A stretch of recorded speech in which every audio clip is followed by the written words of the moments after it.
Heipä hei kaikille, jotka sitä videota siellä katselee. Mahdollisesti ehkä. Tänään mä aion sanoa pari sanaa itsetuhoisuudesta ja itsetuhoisista ajatuksista. Eli vaikka te ette haluaisi nähdä, kun elämä menee vielä huonompaan suuntaan, jos se edes ylipäätään voi teidän mielestä mennä enää huonommaksi, niin mä pyydän, että te ette silti lopettaisi elämäänne itse. Vaikka kuinka synkältä tuntuisi nyt, niin mikä tahansa päivä voi muuttaa kaiken. Ja vaikka sulla olisi kuinka huono tuuri, niin silti joskus tapahtuu jotain hyvääkin. Ihan varmasti voin sanoa, se on totta. Ja jos kuolee, niin ei ole mitään mahdollisuuttakaan sille, että asiat menis parempaan päin.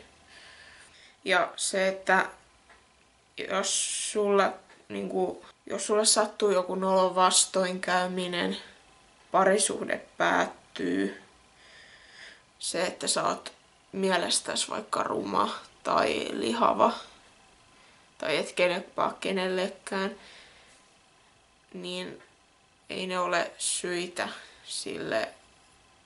Ei oikeastaan ole hyvää syytä niin kuin itsemurhalle. Niin kliseiseltä kuin se kuulostaakin, niin asioilla on kyllä tapana järjestyä. Tämä yksi hyvä vinkki on kans, että älä ajattele menneitä. Älä mieti sitä, mitä tapahtui eilen tai mitä tapahtui 5 vuotta sitten.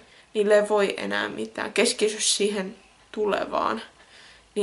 Siihen sä voit vaikuttaa. Monella syynä on itsemurhaan on se psyykkinen huono olo. Ja mä tiedän miltä se tuntuu, mutta koittakaa joko kestää. Se menee ohi joskus, edes hetkeksi. Se ei kestä ikuisesti. Se loppuu joskus, mä voin luvata sen. Että yritä parhaasi, ettei tekisi mitään lopullista. Että vaikka se siltä tuntuukin, niin tosiaan se loppuu joskus. Mä voin luvata sen. Että toki sulla on oikeus päättää omasta elämästäsi, mutta aina on joku, joka jää kaipaamaan. Aina jonkun elämä muuttuu. Vaikka susta tuntuisi, että kukaan ei välitä, niin silti joku välittää. Aina. Ihan aina. Että usein saattaa vaikuttaa siltä, että kukaan ei oikeasti välitä. Mutta kyllä ihmiset välittää. Kyllä ne välittää, vaikka ne ei sitä näytä. Ja myöskin sun mieli voi valehdella sulle sen verran, että se väittää, että kukaan ei välitä susta, vaikka asia oikeasti olisi toisin. Mieti, mitä sä missaat tässä maailmassa, jos sä kuolisit pois. Sä et näe, kun maailma muuttuu. Sä et kuule niitä uusia biisejä, mitä tulee. Sä et tiedä, jos susta tulisi vaikka joku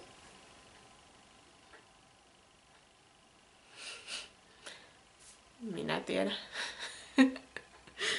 Et koska sä tietää, jos sä löytäisit jonkun elämässä rakkauden tai näin. Se voi olla, että sulla on elämä on ollut täyttä paskaa suoraan sanottuna tähän asti. Mutta se voi vielä jonain päivänä, sä voit elää unelmia se elämä. Niin kun sitä ei ikinä tiedä. Kaikella muulla on mahdollisuus muuttua, mutta jos sä kuolet, niin sitä ei voi tehdä enää yhtään mitään. Ei yhtäkäs mitään. Kuolema on peruuttamatonta, niin se vaan on. Että kun meillä on vaan kuitenkin se yksi elämä, niin minkä takia me heitettäisiin se hukkaan. Ja todennäköisesti sä oot vielä nuori ihminen, niin asioilla on mahdollisuus ja taipumus muuttua. Että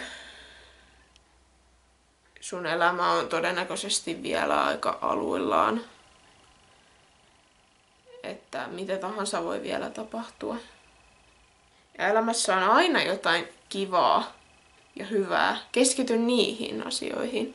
Ajattele, siis aina elämässä on jotain hyvää. Mäkin löydän, no en hirveän montaa, mutta kuitenkin löydän hyviä asioita. Mun pitäisi keskittyä niihin, että mä jaksaisin. Koita olla miettimättä elämää kauhean paljon eteenpäin, jos se ahdistaa. Elä hetkessä. Elä päivä kerrallaan, elä hetki kerrallaan. Se vaan ajattelet, että tämä ei ole tämän hetken juttu. Nyt murehtia tästä. Älä murehdi liikaa tulevaisuudesta, se ei ole hyvä juttu. Ja yksi mikä on tärkeintä, niin puhu sun pahasta olosta jollekin. Uskalla hankkia sitä apua, koska sulla on oikeus siihen. Sulla on oikeus siihen. Kaikilla meillä on oikeus hankkia apua. Ja mikään tilanne ei oikeasti voi olla niin paha, että sun pitäisi kuolla. Vaikka siltä ehkä tuntuu, mutta se ei ole totta. Kaikki tilanteet on ratkaistavissa ja sun ei tarvitse selviä yksin.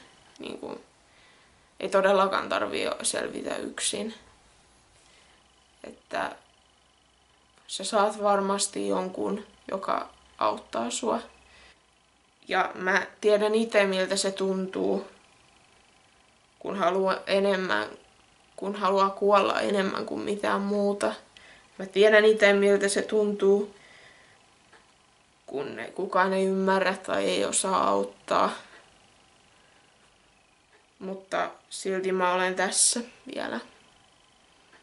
Mä en ole luovuttanut, vaikka mulla on sama tilanne. Mä voin sanoa, sä selviit kyllä, vaikka tilanne nyt tuntuisi kuinka pahalta. Sä selviät. Sulla on niin mahdollisuus mahtavaan elämään, kunhan sä et tapa ittees. Ihan oikeasti se on se ainut juttu, mikä voi estää. Kaikki muu on mahdollista, mutta jos sä kuolet, niin mikään ei ole enää mahdollista siinä vaiheessa. Juuri sinä siellä ansaitset elää, muista se. Mä oon ylpeä susta, että sä oot vielä täällä, etkä oot tehnyt mitään itsellesi, mitään peruuttamatonta. Pysykää vahvoina. Kiitos kun katsoit videon. Me nähdään taas joskus ehkä mahdollisesti. Se on. Moi.